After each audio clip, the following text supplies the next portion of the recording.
आज बात राहुल गांधी की हो रही है। राहुल गांधी की संसद सदस्यता रद्द कर दी गई है। इससे पहले भी गांधी परिवार में उनकी दादी इंदिरा गांधी और उनकी मां सोनिया गांधी की भी सदस्यता समाप्त हुई थी।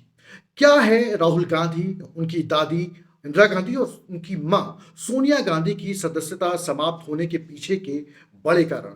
इन तीनों कारणों को जानेंगे। क्या कारण थे इन तीनों के अपनी अपनी सदस्यता होने के? लेकिन बात करते हैं पहले राहुल गांधी की। मोदी सरनेम मामले में राहुल गांधी को एक के बाद एक लगातार दो झटके लगे हैं। गुरुवार यानी कि 23 मार्च को सूरत की अदालत ने 2 साल की सजा का ऐलान किया और एक के बाद एक उनकी केरल के वायनाड से लोकसभा की सदस्यता भी रद्द कर दी गई। वर्तमान कानून के मुताबिक वो फिलहाल 2024 का विधानसभा चुनाव नहीं लड़ पाएंगे। हालांकि अगर ऊपरी अदालत से पूर्व कांग्रेस सांसद राहुल गांधी को राहत मिलती है तो स्थितियां बदल भी सकती हैं। इस घटनाक्रम ने इंदिरा गांधी की संसद सदस्यता रद्द होने और मां सोनिया गांधी द्वारा सदन की सदस्यता से इस्तीफा देने की याद दिला दी। गौरतलब है कि राहुल गांधी के साथ हुई ये कार्रवाई गांधी परिवार के साथ ऐसा पहला मामला नहीं है। इससे पहले साल 1978 में राहुल गांधी की दादी इंदिरा गांधी की सदस्यता चली गई थी और साल 2006 में मां सोनिया गांधी ने अपनी सदस्यता से इस्तीफा दे दिया था।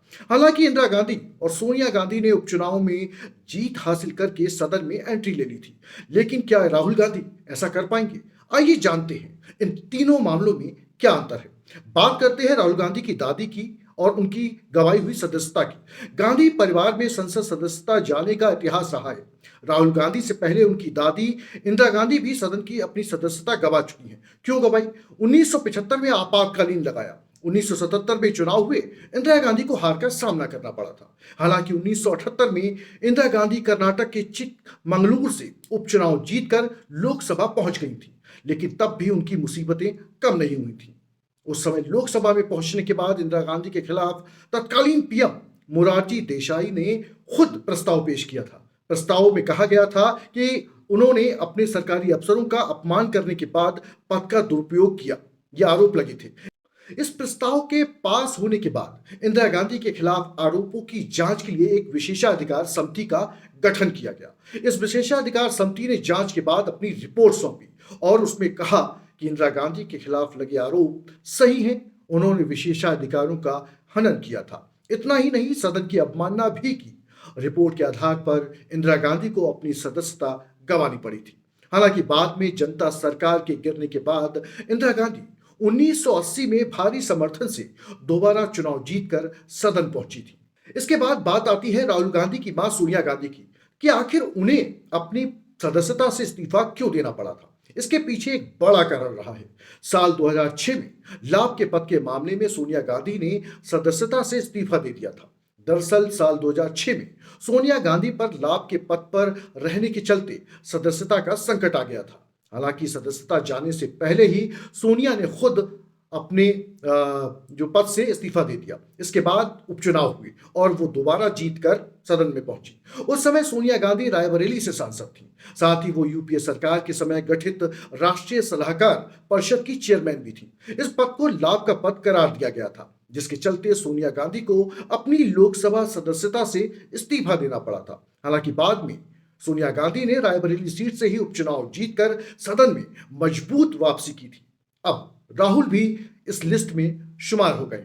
मोदी सरनेम मामले में सूरत की अदालत से 2 साल की सजा पाने के बाद यानी 24 मार्च 2023 शुक्रवार को राहुल ने अपनी संसद सदस्यता गंवा दी। वो केरल के वायनाड सीट से लोकसभा सांसद थे।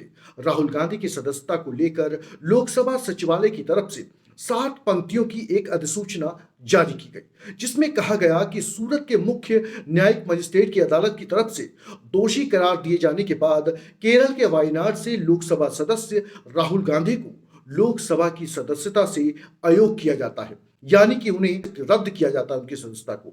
चलिए अब उन कारणों पर एक निगाह डालते हैं जिसके चलते राहुल गांधी के लिए आगे की राह आसान नहीं है। इंदिरा गांधी और सोनिया गांधी दोनों ने राजनीतिक दांवपेच सहते हुए मजबूती के साथ सदन में वापसी कर ली, लेकिन क्या राहुल गांधी ऐसा कर पाएंगे? शायद दादी और मां की तरह मोदी युग में राहुल गांधी के लिए यह राह आसान नहीं दिखती है। दरअसल इसके पीछे छुपा है एक बड़ा कारण। कारण यह कि लोक प्रतिनिधि अधिनियम है 1951 इस जनप्रतिनिधि कानून के मुताबिक किसी भी सांसद या विधायक को अगर किसी मामले में 2 साल से ज्यादा की सजा सुनाई जाती है, 2 या 2 साल से, तो उनकी सदस्यता रद्द हो जाएगी। साथ ही वो 6 साल तक चुनाव लड़ने के लिए भी अयोग्य हो जाएंगे। ऐसे में अगर राहुल गांधी को ऊपरी अदालत से राहत नहीं मिली तो राहुल गांधी 2024 का लोकसभा चुनाव भी नहीं लड़ पाएंगे, जो कि राहुल गांधी के लिए ही नहीं बल्कि अपने अस्तित्व की लड़ाई लड़ रही कांग्रेस पार्टी के लिए भी एक बड़ा झटका होगा। आपकी इस वीडियो पर क्या राय है, जरूर कमेंट करके बताएं। अगर आपने चैनल को सब्सक्राइब नहीं किया है तो चैनल को सब्सक्राइब कर दें, वीडियो को लाइक करें और कमेंट अपना जरूर दें और लोगों के साथ इस वीडियो को शेयर भी करें ताकि लोगों तक ये जानकारी पहुंचे। शुक्रिया।